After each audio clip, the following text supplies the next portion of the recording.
সুপ্রিয় চাকরি প্রত্যাশী ১৯তম বিসিএস প্রাণী সম্পদ ক্যাডার থেকে আসা ৩টি বাংলা প্রশ্ন রয়েছে। আমরা শুধু ৩টি প্রশ্নই পড়ব না, তার পাশাপাশি অনেকগুলো প্রশ্ন আমরা জানব। অতিরিক্ত প্রশ্নর উত্তর জেনে রাখলে আমাদের মিস যাওয়ার চান্স থাকবে না। চলুন জেনে আসা যাক। অগ্নিবীণা থেকে আমি মূলত এখানে ৯টি প্রশ্ন বের করেছি। ৯টি প্রশ্নের মধ্যে কোনো বাদ যাবে না। আশা করি ভিডিওটি অনেক হেল্পফুল হতে চলেছে, তাই শেষ মুহূর্ত পর্যন্ত দেখবেন। অগ্নিবীণা দিয়ে প্রশ্ন প্রথম, কবি কাজী নজরুল ইসলামের কাব্যগ্রন্থ নিচের কোনটি? এরকম প্রশ্ন দিয়ে নিচের 4টা অপশনের মধ্যে দেওয়া থাকবে অগ্নিবীণা, সেটা উত্তর করতে হবে। বিদ্রোহী কবিতাটি কবি নজরুল ইসলামের কোন কাব্যগ্রন্থের অন্তর্গত? বিদ্রোহী কবিতাটি অগ্নিবীণা কাব্যের অন্তর্গত। অগ্নিবীণা কাব্যগ্রন্থের কবিতার সংখ্যা কতটি? 12টি কবিতা রয়েছে অগ্নিবীণা কাব্যগ্রন্থে।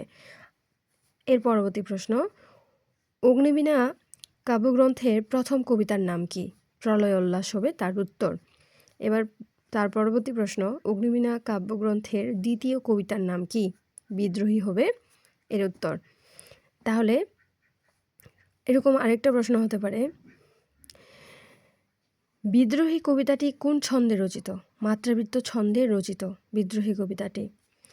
আর বিদ্রোহী কবিতাটি প্রকাশিত কত সালে? 6 জানুয়ারি 1922 সালে। আরও একটা প্রশ্ন, কোন পত্রিকায়? বিজলি পত্রিকায়। তাহলে এখানে আর কোনো আমাদের বাদ থাকলো না।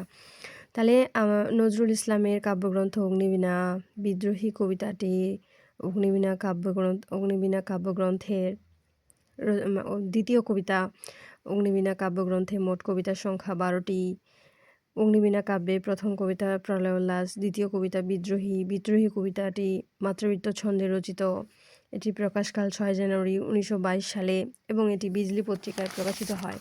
তাহলে প্রথম প্রশ্ন, বিদ্রোহী কবিতাটি কবি নজরুল ইসলামের কোন কাব্যগ্রন্থের অন্তর্গত? অগ্নিবীণা কাব্যের অন্তর্গত। দ্বিতীয় প্রশ্ন, রবীন্দ্রনাথ ঠাকুরের ছন্দনাম কি? ভানুসিংহ ঠাকুর। দ্য লিবারেশন অব বাংলাদেশ গ্রন্থের রচয়িতা হলেন মেজর জেনারেল সুখকান্ত সিং। ভিডিওটি যদি হেল্পফুল মনে হয়ে থাকে তাহলে শেয়ার করে নিজেদের টাইমলাইনে রেখে দিবেন, যাতে পরবর্তী সময়ে দেখে যেতে পারেন। Thanks for watching.